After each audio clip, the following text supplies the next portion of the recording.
Hi friends, it's Morah. I'm actually outside in front of my house.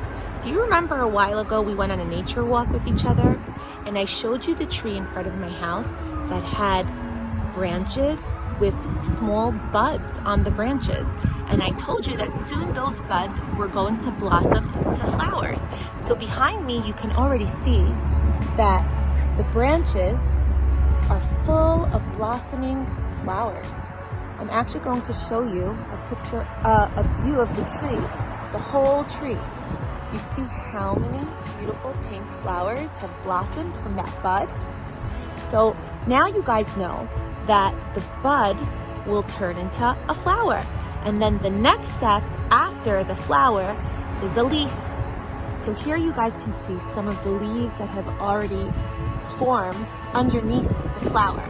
So soon all of the flowers will fall off in the next week or so, and this tree will be full of leaves. And that's what happens in the springtime. So here are two more trees that are on my block. I actually showed you these trees on our first nature walk.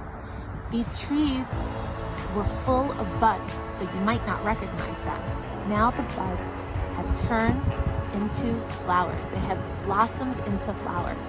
I have a tree here that is full of pink blossomed flowers.